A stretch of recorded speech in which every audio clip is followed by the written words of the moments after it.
Well, good evening. It's 6 o'clock on Wednesday, so it's time for Tales and Cocktails. And tonight we go to part 12 of Persuasion by Jane Austen, which means we're on the home stretch now, my dears. Anne Elliot, to recap, Anne Elliot is with her father and her sister Elizabeth in Bath, where her brother-in-law, Charles Hayter, and sister Mary, and Charles's parents, the Musgroves, have brought a family party. All our characters seem to be converging on Bath. So, part 12. Elizabeth was for a short time suffering a good deal. She felt that Mrs. Musgrove and all her party ought to be asked to dine with them, but she could not bear to have the difference of style, the reduction of servants, which a dinner party must betray, witnessed by those who had always been so inferior to the Elliots of Kellynch.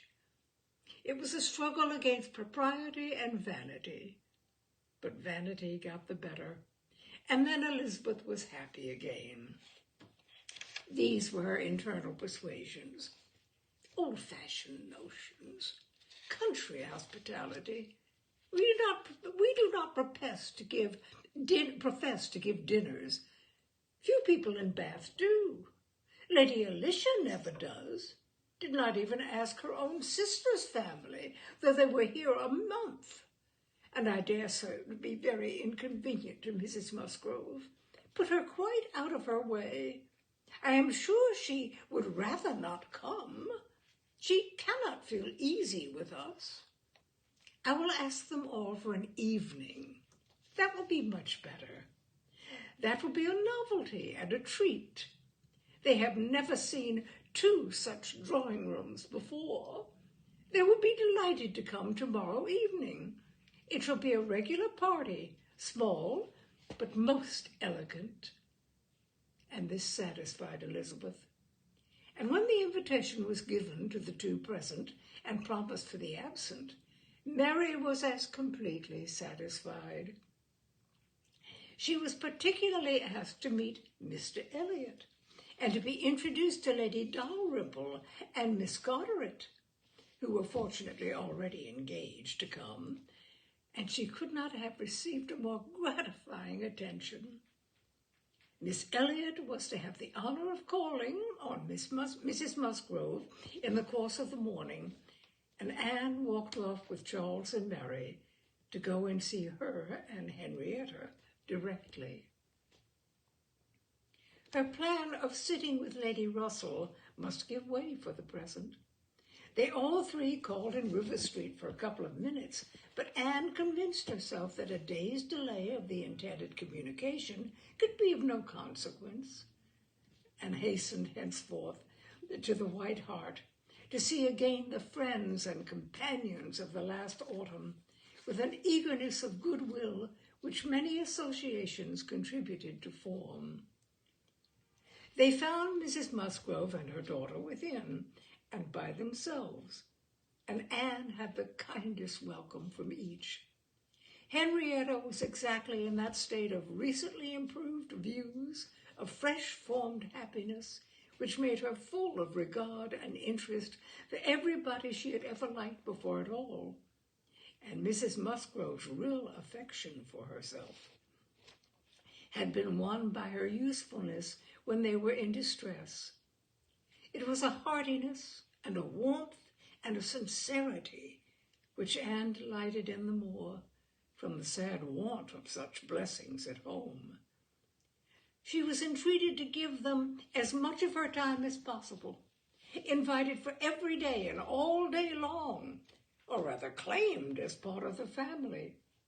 And in return, she naturally fell into all her wonted ways of attention and assistance, and on Charles's leaving them together, was listening to Mrs. Musgrove's history of Louisa and to Henrietta's of herself, giving opinions on business and recommendations to shops, with intervals of every help which Mary required, from altering her ribbon to settling her accounts, from finding her keys and assorting her trinkets to trying to convince her that she was not ill-used by anybody. Which Mary, well amused as she generally was in her station by a window overlooking the entrance to the pump room, could not but have her moments of imagining. A morning of thorough confusion was to be expected. A large party in an hotel ensured a quick changing, unsettled scene. 5 minutes brought a note, the next a parcel, and Anne had not been there half an hour when their dining room, spacious as it was, seemed more than half filled.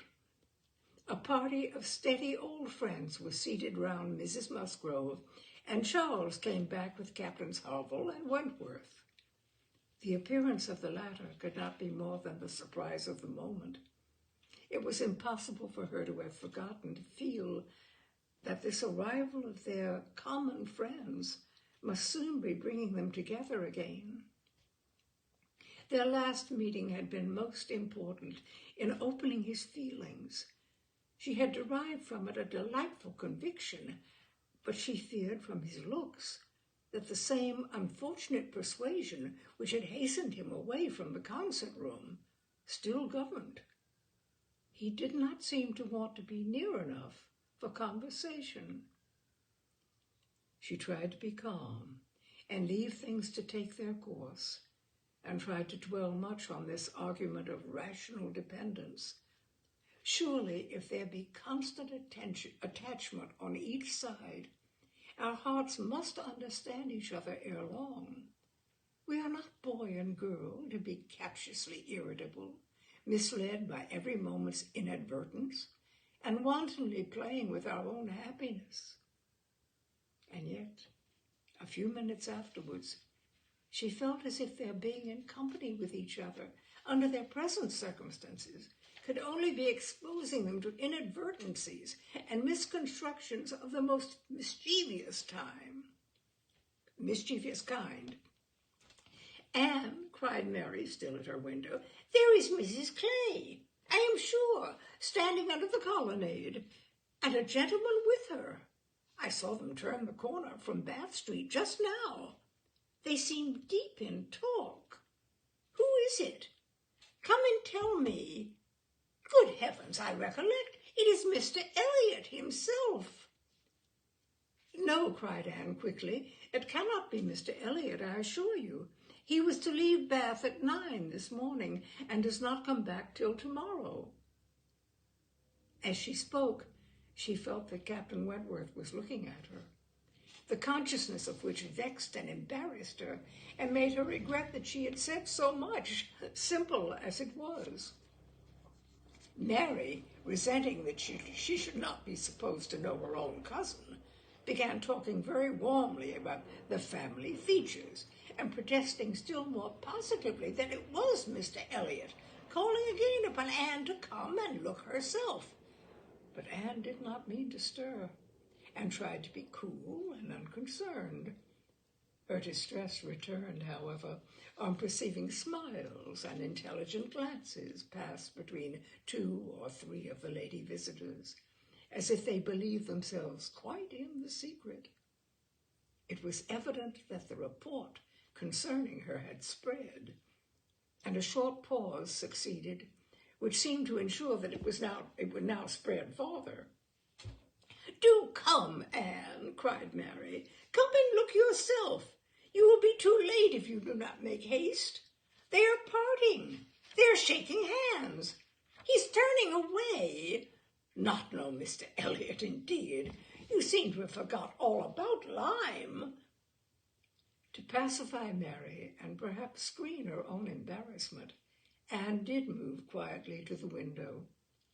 She was just in time to discern that it really was Mr. Elliot, which she had never believed, before he disappeared on one side as Mrs. Clay walked quickly off on the other, and checking the surprise which she could not but feel at such an appearance of friendly conference between 2 persons of totally opposite interests, she calmly said, "Yes, it is Mr. Elliot, certainly. He has changed his hour of going, I suppose. That is all. Or I may be mistaken. I might not attend. And walked back to her chair, recomposed, and with the comfortable hope of having acquitted herself well. The visitors took their leave, and Charles, having civilly seen them off, and then made a face at them and abused them for coming, began with, "Well, mother, I have done something for you that you will like. I have been to the theater and secured a box for tomorrow night. Ain't I a good boy? I know you love a play, and there's room for us all. It holds 9. I have engaged Captain Wentworth. Anne will not be sorry to join us, I am sure. We all like a play. Have not I done well, mother?" Mrs. Musgrove was good-humoredly beginning to express her perfect readiness for the play, if Henrietta and all the others liked it, when Mary eagerly interrupted her by exclaiming, "Good heavens, Charles, how can you think of such a thing? Take a box for tomorrow night? Have you forgot that we are engaged to Camden Place tomorrow night, and that we are most particularly asked on purpose to meet Lady Dalrymple and her daughter and Mr. Elliot, all the principal family connections, on purpose to be introduced to them? How can you be so forgetful?" "Phoo, phoo," replied Charles. "What's an evening party? Never worth remembering. Your father might have asked us to dinner, I think, if he had wanted to see us. You may do as you like. I shall go to the play." "Oh, Charles, I declare it will be too abominable if you do, when you promised to go." "No, I did not promise. I only smirked and bowed and said the word happy. There was no promise." "But you must go, Charles. It would be unpardonable to fail. We were asked on purpose to be introduced. There was always such a great connection between the Dalrymples and ourselves that nothing ever happened on either side that was not announced immediately. We are quite near relations, you know, and Mr. Elliot, too, whom you ought so particularly to be acquainted with. Every attention is due to Mr. Elliot. Consider my father's heir, the future representative of the family." "Don't talk to me about heirs and representatives," cried Charles. "I am not one of those who neglect the reigning power to bow to the rising sun. If I would not go for the sake of your father, I should think it scandalous to go for the sake of his heir. What is Mr. Elliot to me?" The careless expression was life to Anne, who saw that Captain Wentworth was all attention, looking and listening with his whole soul, and that the last words brought his inquiring eyes from Charles to herself. Charles and Mary still talked on in the same style, he half serious and half jesting, maintaining the scheme for the play, and she invariably serious, most warmly opposing it, and not omitting to make it known that, however determined to go to Camden Place herself, she should not think herself very well used if they went to the play without her. Mrs. Musgrove interposed. "We had better put it off, Charles. You had much better go back and change the box for Tuesday. It would be a pity to be divided, and we should be losing Miss Anne, too. If there is a party at her father's, and I am sure neither Henrietta nor I should care at all for the play if Miss Anne could not be with us." Anne felt truly obliged to her for such kindness, and quite as much so, moreover, for the opportunity it gave her of decidedly saying, "If it depended only on my own inclination, ma'am, the party at home, excepting on Mary's account, would not be the slightest impediment. I have no pleasure in the sort of meeting, and should be too happy to change it for a play and with you. But it had better not be attempted, perhaps." She had spoken it, but she trembled when it was done, conscious that her words were listened to, and dared not even to try to observe their effect. It was soon generally agreed that Tuesday should be the day, Charles only reserving the advantage of still teasing his wife by persisting that he would go to the play tomorrow if nobody else would. Captain Wentworth left his seat and walked to the fireplace, probably for the sake of walking away from it soon afterwards and taking a station with less barefaced design by Anne. "You have not been long enough in Bath," said he, "to enjoy the evening parties of the place." I am not yet so much changed," cried Anne, and stopped, fearing she hardly knew what misconstruction. After waiting a few moments, he said, and as if it were the result of intimate feeling, "It is a period indeed. 8 years and a half is a period." Whether he would have proceeded farther was left to Anne's imagination to ponder over in a calmer hour. For while still hearing the sounds he had uttered, she was startled to other subjects by Henrietta, eager to make use of the present leisure for getting out, and calling on her companions to lose no time, lest somebody else should come in. They were obliged to move. Anne talked of being perfectly ready, and tried to look it, but felt that could Henrietta have known the regret and reluctance of her heart in quitting that chair, in preparing to leave the room, she would have found in all her own sensations for her cousin, in the very security of his affection, wherewithal to pity her.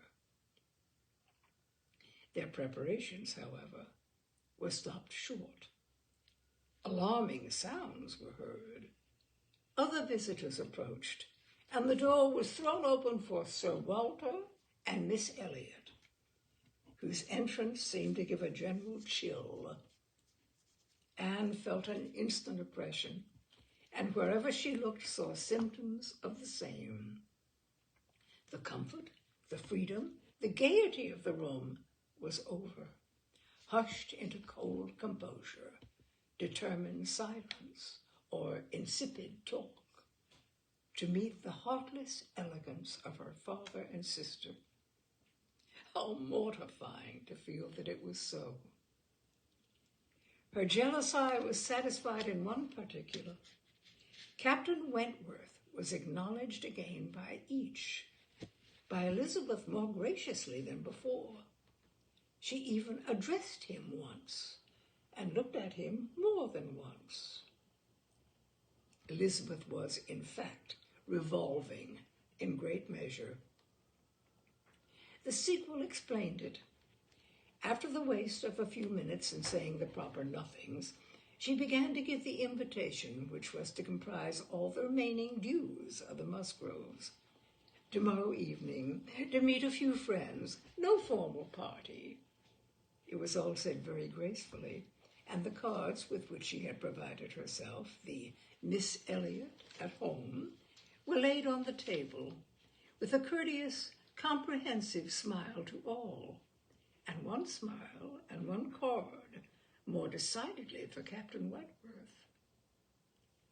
The truth was that Elizabeth had been long enough in Bath to understand the importance of a man of such an air and appearance as his. The past was nothing. The present was that Captain Wentworth would move about well in her drawing room. The card was pointedly given, and Sir Walter and Elizabeth arose and disappeared. The interruption had been short, though severe, and ease and animation returned to most of those they left, as the door shut them out, but not so to Anne. She could think only of the invitation she had with such astonishment witnessed, and of the manner in which it had been received, a manner of doubtful meaning, of surprise rather than gratification, of polite acknowledgement rather than acceptance. She knew him. She saw disdain in his eye, and could not venture to believe that he had determined to accept such an offering as atonement for all the insolence of the past. Her spirits sank. He held the card in his hand after they were gone, as if deeply considering it. "Only think of Mary's including everybody," whispered Mary. "Only think of Elizabeth's, including everybody," whispered Mary very audibly. "I do not wonder Captain Wentworth is delighted. You see, he cannot put it out of his hand." Anne caught his eye, saw his cheeks glow, and his mouth form itself into a momentary expression of contempt, and turned away, that she might neither see nor hear more to vex her. The party separated. The gentlemen had their own pursuits. The ladies proceeded on their own business, and they met no more while Anne belonged to them. She was earnestly begged to return and dine and give them all the rest of the day. But her spirits had been so long exerted that at present she felt unequal to move and fit only for home, where she might be sure of being as silent as she chose. Promising to be with them the whole of the following morning, therefore, she closed the fatigues of the present by a toilsome walk to Camden Place, there to spend the evening chiefly in listening to the busy arrangements of Elizabeth and Mrs. Clay for the morrow's party, the frequent enumeration of the persons invited, and the continually improving detail of all the embellishments which were to make it the most completely elegant of its kind in Bath, while harassing herself in secret with the never-ending question of whether Captain Wentworth would come or not. They were reckoning him as certain, but with her it was a gnawing solicitude, never appeased for 5 minutes together. She generally thought he would come, because she generally thought he ought, but it was a case which she could not so shape into any positive act of duty or discretion, so inevitably to defy the suggestions of very opposite feelings. She only roused herself from the broodings of this restless agitation to let Mrs. Clay know that she had been seen with Mr. Elliot 3 hours after his supposed being out of Bath. For having watched in vain for some intimation of the interview from the lady herself, she determined to mention it, and it seemed to her that there was guilt in Mrs. Clay's face as she listened. It was transient, cleared away in an instant, but Anne could imagine she read there the consciousness of having, by some complication of mutual trick or some overbearing authority of his, been obliged to attend, perhaps for half an hour or so, his lectures and restrictions on her designs on Sir Walter. She exclaimed, however, with a very tolerable imitation of nature, "Oh dear, very true. Only think, Miss Elliot, to my great surprise, I met with Mr. Elliot in Bath Street. I was never more astonished. He turned back and walked with me to the pump yard. He had been prevented setting off for Thornbury, but I really forget by what, for I was in a hurry and could not much attend, and I can only answer for his being determined not to be delayed in his return. He wanted to know how early he might be admitted tomorrow. He was full of tomorrow, and it is very evident that I have been full of it too, ever since I entered the house and learnt the extension of your plan, and all that had happened, or my seeing him could never have gone so entirely out of my head." One day only had passed since Anne's conversation with Mrs. Smith, but a keener interest had succeeded, and she was now so little touched by Mr. Elliot's conduct, except by its effects in one quarter, that it became a matter of course the next morning still to defer her explanatory visit in River Street. She had promised to be with the Musgroves from breakfast to dinner, Her faith was pledged, and Mr. Elliot's character, like the Sultaness Shahrazade's head, must live another day. She could not keep her appointment punctually, however. The weather was unfavorable, and she had grieved over the rain on her friend's account and felt it very much on her own before she was able to attend the walk. When she reached the White Hart and made her way to the proper appointment, she found herself neither arriving quite in time nor the first to arrive. The party before her were Mrs. Musgrove talking to Mrs. Croft, and Captain Harville to Captain Wentworth, and she immediately heard that Mary and Henrietta, too impatient to wait, had gone out the moment it had cleared, but would be back again soon, and that the strictest injunctions had been left with Mrs. Musgrove to keep her there till they returned. She had only to submit, sit down, be outwardly composed, and feel herself plunged at once in all the agitations which she had merely laid her account of tasting a little before the morning closed. There was no delay, no waste of time. She was deep in the happiness of such misery, or the misery of such happiness, instantly. 2 minutes after her entering the room, Captain Wentworth said, "We will write the letter we were talking of, Harville, now, if you will give me materials." Materials were all at hand on a separate table. He went to it, and nearly turning his back on them all, was engrossed by writing. Mrs. Musgrove was giving Mrs. Croft the history of her eldest daughter's engagement, and just in that inconvenient tone of voice, which was perfectly audible while it pretended to be a whisper, Anne felt that she did not belong to the conversation.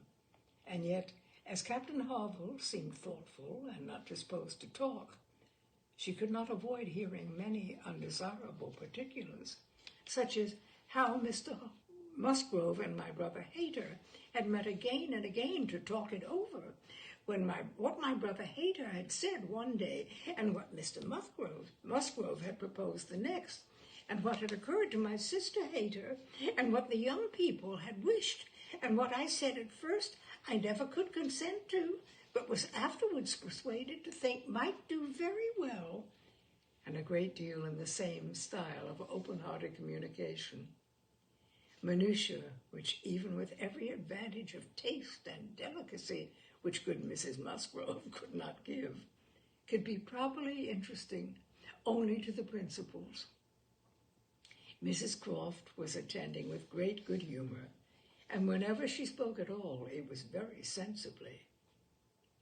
Anne hoped the gentlemen might each be too much self-occupied to hear. "And so, madam, all these things considered," said Mrs. Musgrove in her powerful whisper, "though we could have wished it different, yet altogether we did not think it fair to stand out any longer, for Charles Hayter was quite wild about it, and Henrietta was pretty near as bad, and so we thought they had better marry at once and make the best of it, as many others have done before them. At any rate," said I, "it will be better than a long engagement." "Oh, dear Mrs. Croft, that is precisely what I was going to observe," cried Mrs. Croft.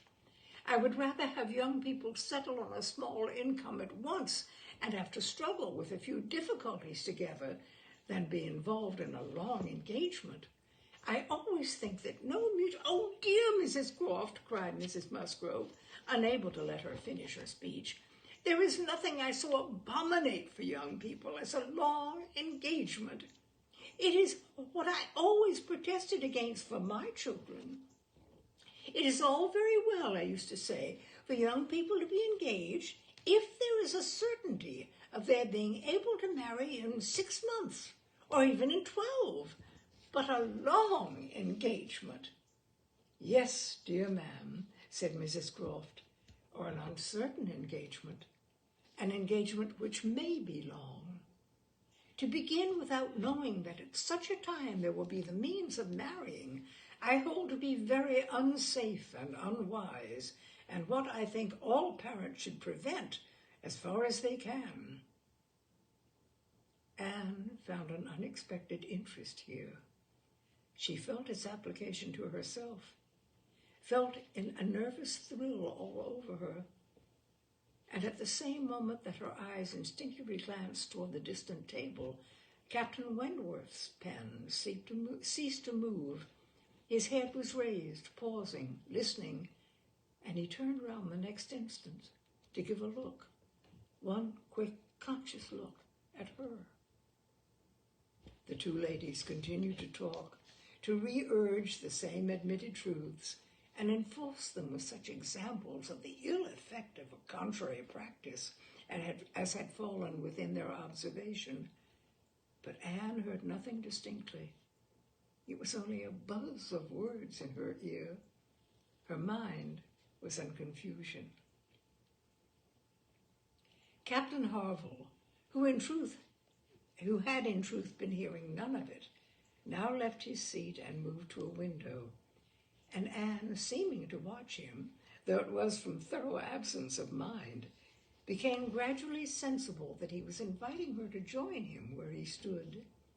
He looked at her with a smile and a little motion of the head which expressed, "Come to me, I have something to say," and the unaffected, easy kindness of manner which denoted the feelings of an older acquaintance than he really was, strongly enforced the invitation.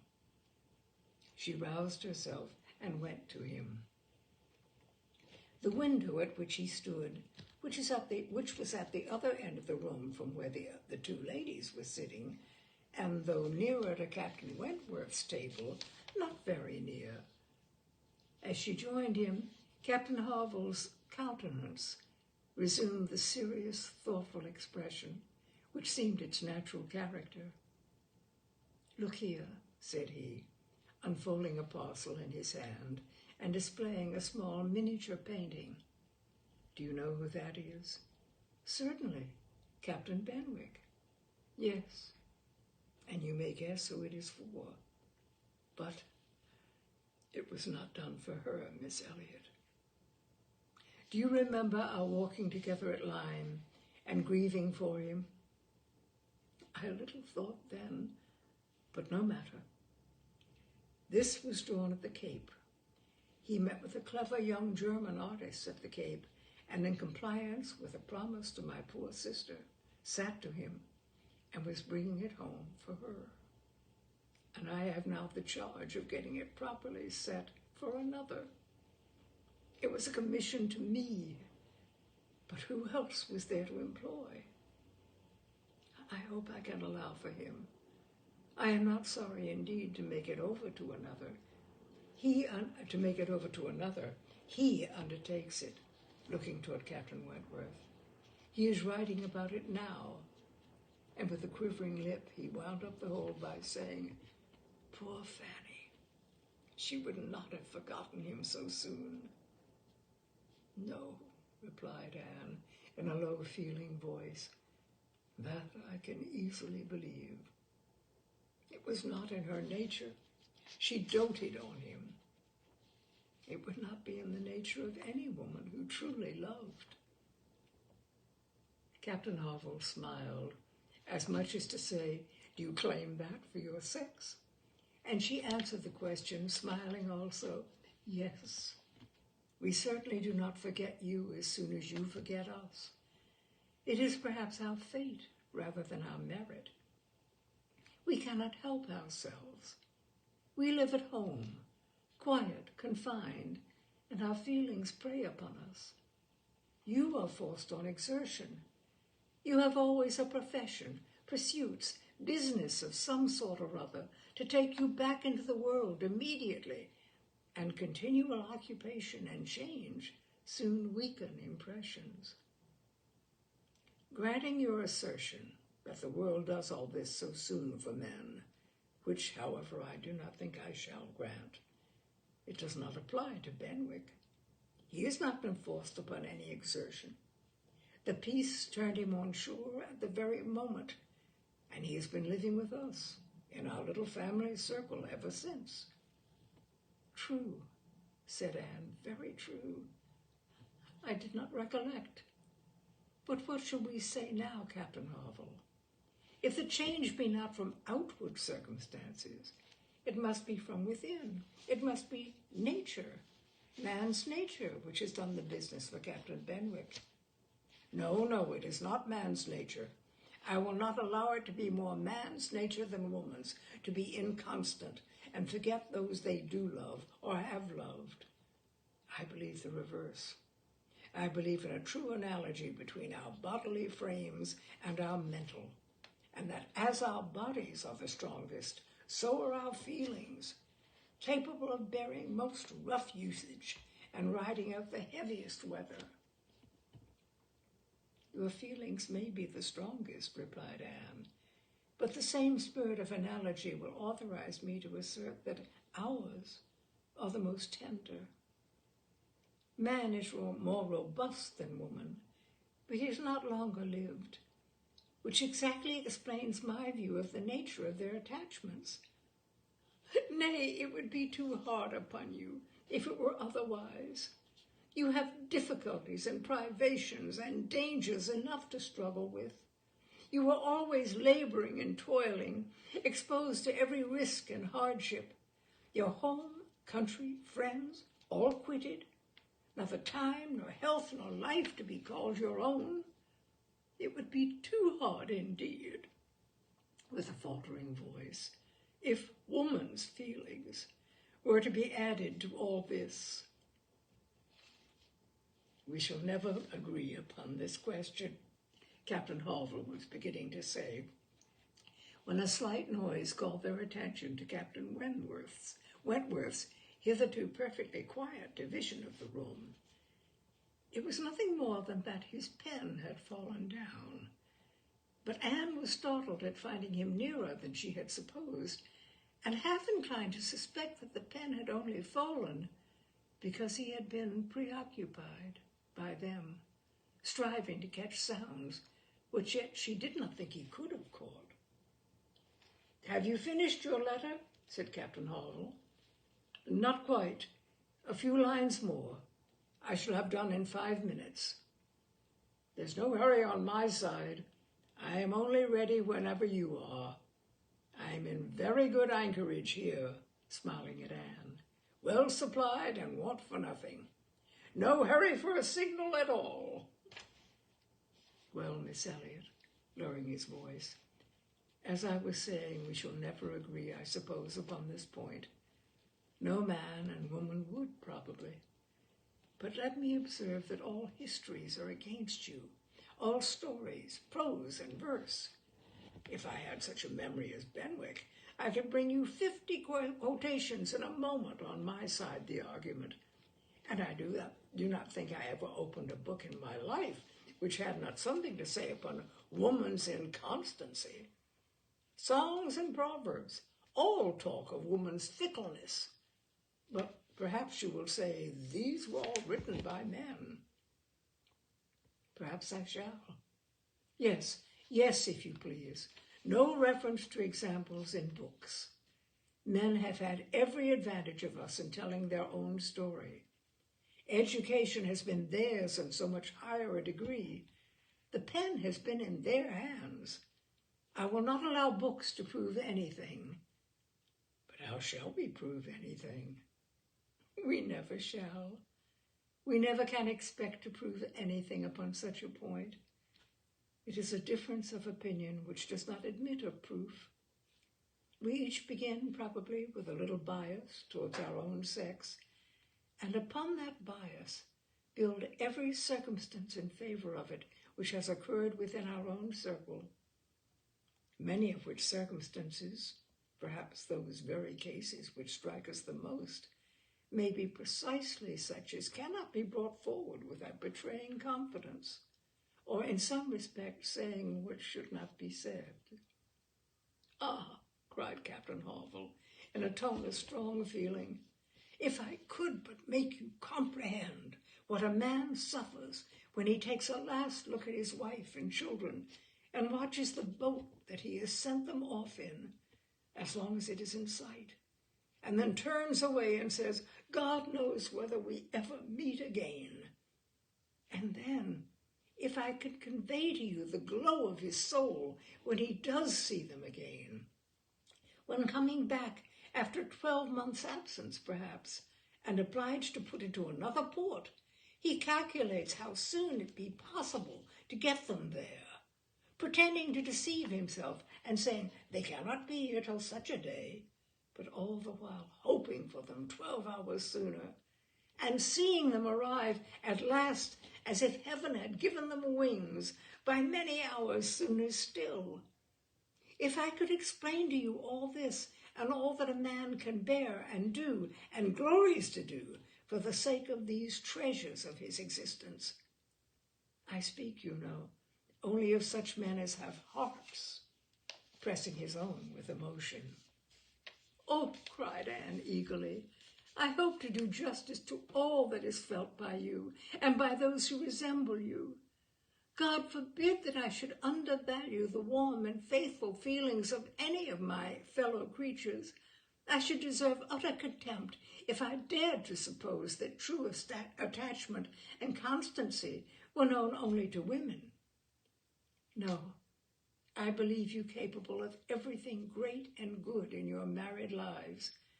I believe you equal to every important exertion and to every domestic forbearance, so long as, if I may be allowed the expression, so long as you have an object. I mean, while the woman you love lives, and lives for you. All the privilege I claim for my own sex, it is not a very enviable one, you need not covet it, is that of loving longest, when existence or when hope is gone. She could not immediately have uttered another sentence. Her heart was too full, her breath too much oppressed. You are a good soul, cried Captain Harville, putting his hand on her arm quite affectionately. There's no quarreling with you, and when I think of Benwick, my tongue is tied. Their attention was called towards the others.